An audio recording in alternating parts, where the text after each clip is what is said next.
Welcome to Network Security Fundamentals. In this presentation, we'll explore the core concepts of network security, including understanding threats, vulnerabilities, and countermeasures. We will also discuss protection strategies, threat analysis, and security implementation. So, what exactly is network security? At its core, network security involves the protection of your network infrastructure and the data it carries. This includes preventing unauthorized access to sensitive information and resources. The primary goals of network security are maintaining confidentiality, ensuring data integrity, and guaranteeing availability of services. It is a combination of hardware, software, and well-defined policies working together to safeguard your digital assets. Let's examine some of the common threats to network security. First is unauthorized access. This involves actions like brute force attacks where attackers try numerous passwords, exploiting weak authentication methods, using stolen credentials, or escalating privileges to gain unauthorized entry. Secondly, malware.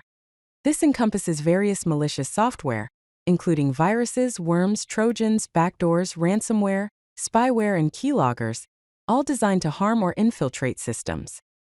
Thirdly, social engineering. This involves manipulating individuals through phishing attacks, pretexting, baiting, or tailgating to gain access to sensitive information or systems. Delving into more advanced threats, we encounter network-based attacks. These include denial of service or DOS attacks, which flood a network with traffic to make it unavailable. Distributed denial of service or DDoS attacks. Amplify this by using multiple compromised systems to target a network. Then man-in-the-middle or MITM attacks, where attackers intercept and potentially alter communication between two parties. Address resolution protocol or ARP poisoning redirects network traffic through an attacker's system. Finally, domain name system or DNS spoofing directs users to malicious websites by falsifying DNS records. Next, let's discuss common network vulnerabilities. Key vulnerability categories includes unpatched software and systems. Systems that have not been updated with the latest security patches are susceptible to exploitation. Weak or default passwords. Easy to guess or unchanged default passwords provide an easy entry point for attackers. Misconfigured security settings. Incorrectly configured security settings can leave systems exposed. Insecure protocols. Using protocols like Hypertext Transfer Protocol, File Transfer Protocol, and Telnet, which transmit data without encryption, can lead to data interception. Lack of encryption for sensitive data. Not encrypting sensitive data leaves it vulnerable to being read if intercepted. Insufficient access controls. Inadequate access controls can allow unauthorized users to access sensitive resources. Unprotected network services.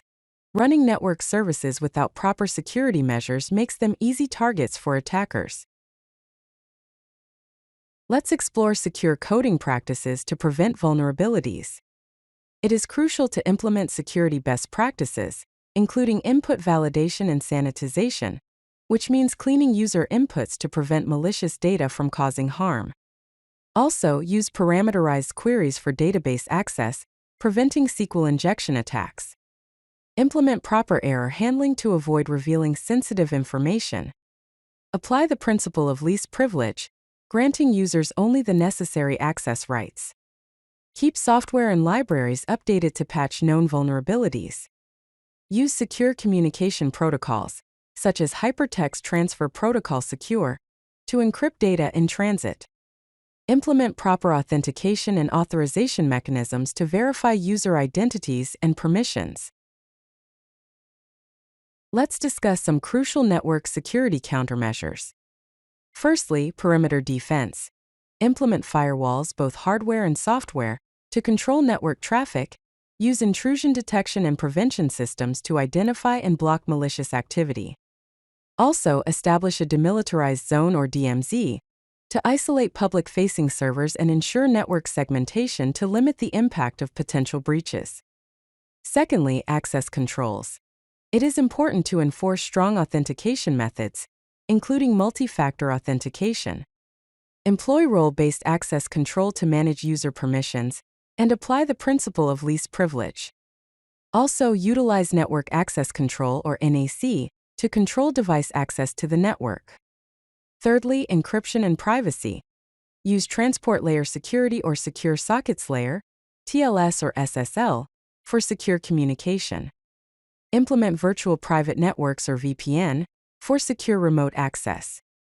Employ data encryption at rest and utilize public key infrastructure, or PKI, for certificate management. Now let's focus on monitoring and incident response. Security information and event management, or SIEM systems, centralize and analyze security logs and events. It is important to conduct log analysis and correlation to identify suspicious activities. Also, do network traffic analysis to detect anomalies and potential threats. Set up a Security Operations Center, or SOC, for real-time monitoring and incident response. Develop a clear incident response plan.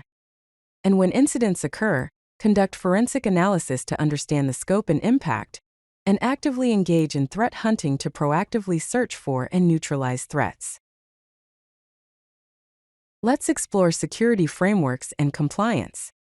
Various security frameworks provide structured approaches to managing and improving security. These include the National Institute of Standards and Technology, or NIST Cybersecurity Framework, International Organization for Standardization or International Electrotechnical Commission, or ISO IEC 27001 and 27002, Center for Internet Security, or CIS controls, MITRE Adversarial Tactics, Techniques, and Common Knowledge, or ATT and CK Framework, Open Web Application Security Project, or OWASP Top 10 for web applications. Zero Trust Architecture and Defense in-Depth Strategy. Regulatory compliance is also crucial. The General Data Protection Regulation, or GDPR, is the European Union's data protection regulation. The Payment Card Industry Data Security Standard, or PCI DSS, ensures the security of payment card data. The Health Insurance Portability and Accountability Act, or HIPAA, protects healthcare data. The Sarbanes-Oxley Act, or SOX, focuses on financial reporting controls. In summary, we've identified common network threats, explored system weaknesses, and reviewed essential defense strategies. As next steps, conduct a security assessment of your network to identify vulnerabilities. Develop an incident response plan to effectively manage and mitigate security incidents. Implement security awareness training to educate users about potential threats and best practices. Regularly test and update security controls to ensure they remain effective against evolving threats. If you like this video, hit that like button and don't forget to subscribe. Visit codelucky.com for more such useful content.